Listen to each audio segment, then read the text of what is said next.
So, the world is comprised of various entities that operates with distinct purposes and structures. So, these entities known as organizations are often categorized based on their legal framework and operational goals. So, there are variety legal types of organizations. So, first one is the corporations. So, a corporation is a legally entity separate from its owners, offering limited liability to shareholders. So, they can enter into contracts, own assets, and sue or be sued. So, typically, corporations form for profit-making purposes. So, a corporation is a legally recognized entity that operates to generate profits for shareholders. So, ang corporation can be public or private. So, ang primary goal nila is to create value for owners and stakeholders. So, ang corporation is may sariling pagkakakilanlan na kung saan nagbibigay sila ng product or service sa atin. So, for example, no, in telecommunication, for example, yung PLDT, Globe, and yung Smart. So, and also the Apple, Toyota, Microsoft, and so on. So, iilan lang yan, no, sa example ng corporation. So, next one is the government. So, government entities responsible for governing a specific territory or region. So, they possess the authority to create and enforce laws, collect taxes, and provide public services. So, governments are typically structured hierarchically with different branches responsible for specific functions. So, a government is a public authority that exercises power and control over a nation, state, or locality. So, ang government is enact laws, provide public services, and regulate economic activity. So, ayan nga, no? Kung ang corporation is legally entity, ang government naman is a system ng pamamahala ng isang bansa, region, or a locality. So, ang mga tao behind this is or the people behind this is yung mga namumuno sa government. Yung yung mga officials natin sa isang lugar na kung saan mas pinipili nila magpatupad ng batas, patakaran, or servisyo in the goods of the public. So, very understandable naman, no? And alam naman natin itong sinasabing government na ito. So, government can be a national, state, and local governance or governments. Next is the non-government organization or the NGO. So, the NGOs, non-profit organizations that operates independently of government control. They often focus on social environment and also humanitarian causes relying on donations, volunteer work to achieve their goals.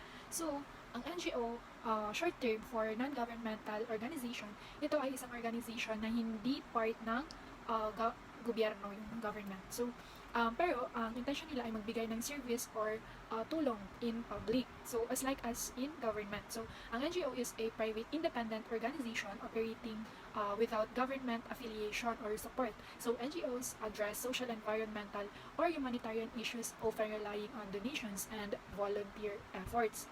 So, for example, ng NGO is those Red Cross, CFSI, UNIPAD, and so on. So, ang NGOs hindi po sinusuportahan ng government, pero nagbibigay po sila ng services like how government do. So, karamihan, no, ng ibang tao na nakapagtapos, like professional, is they are working in non-governmental organization kasi nga mas malaki yung sahod ng NGO. So, yun nga, no, NGO is a non-governmental organization but nagbibigay sila ng services like how government do. Next one is the political organization. So, these entities naman is formed to influence political process and advocate for specific ideologies or policies. So, they can range from political parties to advocacy groups playing a vital role in shaping public opinion and influencing government decisions. So, ang political organization, no, ay isang system or structure na nag-organize ng power of authority sa isang society. So, ito ay nagsiset ng mga patakaran or batas. So, sa process kung paano namamahala ang isang bansa or ang isang community. So, ang mga political organizations ay maaaring magkakaiba-iba depende sa type ng culture, ng isang society. So halimbawa, sa isang democratizing na bansa, no, ang political organization is karaniwang binubuo ng isang system ng election. So kung saan ang mga tao is bumili sila ng kanilang leader. So there are branches of government such as executive, legislative, and judicial branches. So that work to enforce laws and policies. Next is the international organization. So international organization is an organization established by a treaty or other instrument governed by international law and possessing its own international legal personality. So such as the United Nations and the World Health Organization. So an international organization no, is an entity established by two or more states through treaties or agreement. So it operates independently of national governments and aims to achieve common goals in areas such as international cooperation, peace and security, economic development, or human rights. So this organization no, can be global and regional or functional in scope. So some examples of international organizations include here yung United Nations or UN, so which is the largest, most comprehensive international organization. So organization with a broad mandate covering peace and security, development, human rights, and international law.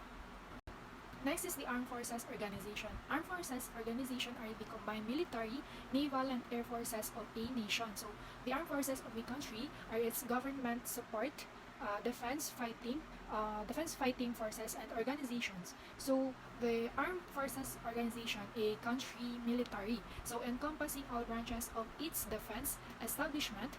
These branches typically include the Army, Navy, Air Force, Marines, and Coast Guard, and each with its own unique mission and structure, no? So yun na yung some examples ng military or ng armed forces organization, yung mga police natin, yung mga sundalo natin, na kung saan they protect us at all costs, no? So that's the armed forces organization. Next is not-for-profit organization. A not-for-profit organization does not earn any profits for its owners.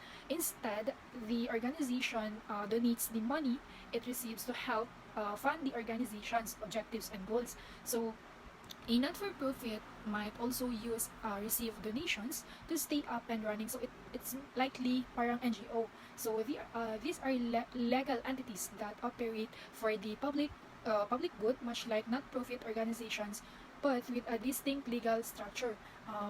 They are structured like for-profit corporations with a board of directors and shareholders, but their purpose is not to generate profit for shareholders.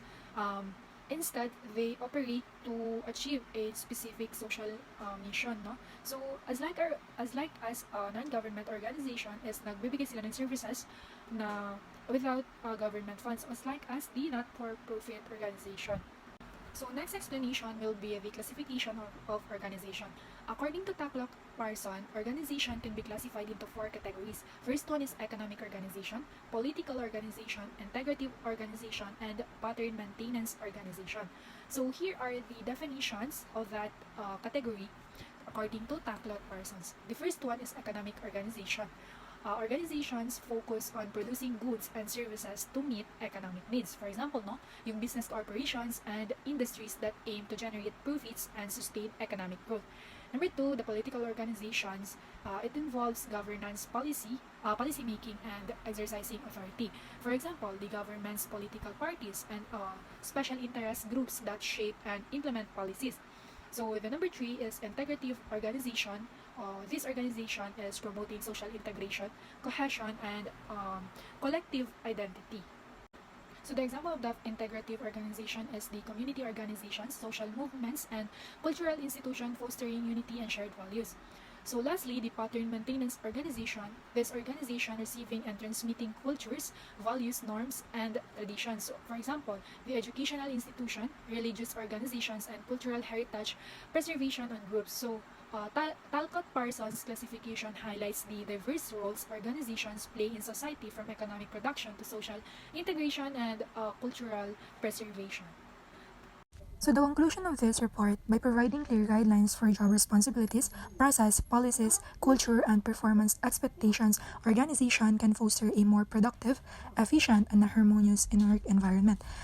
Clarifying these aspects helps to improve efficiency, reduce confusion, and ensure that all members of organization work toward common goals.